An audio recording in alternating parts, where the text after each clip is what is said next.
સુરતની સ્મીમેર હોસ્પિટલમાં કોન્ટ્રાક્ટ પર આવતા ડોક્ટરે પોતાની હોસ્પિટલમાં મહિલાનું ઓપરેશન કર્યું અને ત્યારબાદ બેદરકારીના કારણે મોતનો આક્ષેપ લાગ્યો છે। શું છે આખો મામલો, જોઈએ આ અહેવાલમાં। સુરતના અઠવા વિસ્તારમાં આવેલા નિર્મલ હોસ્પિટલમાં ડોક્ટરની બેદરકારીનો આક્ષેપ થયો છે। સરકારી હોસ્પિટલમાં કોન્ટ્રાક્ટ પર કામ કરતા ડોક્ટરે દર્દીને પ્રાઇવેટ હોસ્પિટલમાં ઓપરેશન માટેની સલાહ આપી હતી। સુરતના મેડિકલ કોલેજમાં એક 50 વર્ષીય મહિલાને મગજમાં ગાંઠ થતાં તેમને ઓપરેશન માટે સ્મીમેર હોસ્પિટલ લઈ જવામાં આવ્યા હતા, જ્યાં ડોક્ટર જીગર શાહ તેમને કન્સલ્ટ કરતા હતા અને તેમને કહ્યું કે અહીં હોસ્પિટલ કરતા તમે મારી હોસ્પિટલમાં ઓપરેશન કરાવો, જેથી કરી તેમની સારી સુવિધાઓ મળી રહે। ત્યારે પરિવારજનોએ આક્ષેપ કર્યો છે કે ડોક્ટરના કહેવાથી અમે ત્યાં અમારા દર્દીને લઈ ગયા હતા, પરંતુ ઓપરેશનના 12 કલાક બાદ અમારું પેશન્ટ ડેથ થઈ ગયું છે। એટલે ડોક્ટરની બેદરકારીના કારણે આ થયું હોવાનો આક્ષેપ પરિવારજનોએ કર્યો છે। ત્યારે સરકારી હોસ્પિટલમાં કોન્ટ્રાક્ટ બેઝ પર કામ કરતા ડોક્ટર જીગર શાહ સામે ગંભીર આક્ષેપો પરિવારજનોએ કર્યા છે। તેમણે કહ્યું કે ડોક્ટરે 40,000 રૂપિયાની માંગ કરી હતી, જેમાંથી અમે 12,000 રૂપિયા ચૂકવી દીધા હતા અને કહ્યું હતું કે તમારું પેશન્ટ સારું થાય, હલનચલન કરતું થઈ જાય એટલે તમારે પૈસા આપવા પડશે। ત્યારે સવાલ એ થાય કે શું સરકારી હોસ્પિટલમાં કોન્ટ્રાક્ટ બેઝ પર આવતા ડોક્ટરો દર્દીઓને પ્રાઇવેટ હોસ્પિટલમાં લઈ જવાની સલાહ આપી શકે ખરા? हुसैन खान, अमीन खान में हमारा यही कारण है कि इन लोगों के मतलब लापरवाही की वजह से मेरी मम्मी की डेथ हुई है, डॉक्टर जिगर शाह के वजह से।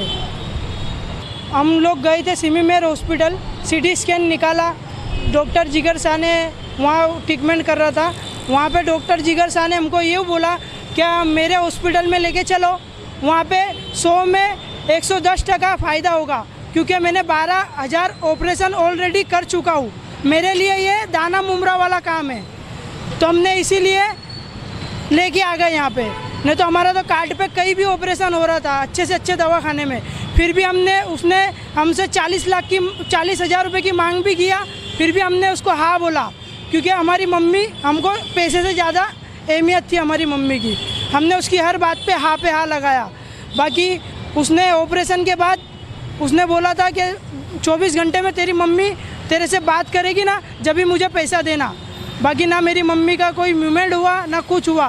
अब उसको कॉल कर रहे हैं तो कॉल भी नहीं उठा रहा है और वो उलट हमारे ऊपर इल्ज़ाम डाल रहा है। क्या नाम है आपकी मम्मी का? मेरी मम्मी का नाम है महमूदा भी अमीन खान। कहाँ रहते हो आप? मैं रहता हूँ नवा कमेला, संजय नगर, उमरवाड़ा, सूरत। और ये बनाव कब का है? ये बनाओ आज दोपहर का है। इसके पहले कहाँ दाखिल करोगे? उससे पहले हम लोग स्मीमेर हॉस्पिटल में दाखिल किए थे 15 तारीख को रात को 1:30 बजे। આ મામલે ભોગ બનનાર પરિવારના સભ્યોએ જણાવ્યું હતું કે મારી માતાને ડોક્ટરે બ્લડ વધારે વહી ગયું હોવાથી મોત થયાનું કારણ આપ્યું છે, પરંતુ જ્યારે તેમને ઓપરેશનમાં લઈ ગયા ત્યારે બ્લડની કોઈપણ જાતની વ્યવસ્થા કરવામાં આવી નહોતી। જ્યારે બ્લડ વધારે પડતું વહી ગયું ત્યારે તેમણે અમારી પાસે બ્લડ મંગાવ્યું, પછી એ બ્લડ તેમને ચડાવ્યું કે નથી ચડાવ્યું તેની પણ અમને જાણ કરી નથી। હવે જ્યારે અમે ડોક્ટર જીગર શાહને ફોન કરી રહ્યા છીએ ત્યારે તેઓ ફોન ઉપાડતા નથી અને કોઈ પણ જાતનો સચોટ જવાબ આપતા નથી। हाल अमे तंत्र पासे न्याय नी मांग करी रह्या छिए। हाँ, स्मीमेर हॉस्पिटल में डॉक्टर है, सर्जन है। क्या बोला उसने? उसने बोला वहाँ पे कि तुम मेरे हॉस्पिटल में लेके चलो, वहाँ पे आपका इलाज सही से सही होगा। कौन सा हॉस्पिटल में लेके आए? ये निर्मल हॉस्पिटल में लेके आए। हमारी ये मांगनी है जो हमारे साथ में हुआ वो किसी गरीब के साथ में ना हो। ब्यूरो रिपोर्ट S24 न्यूज़, सूरत।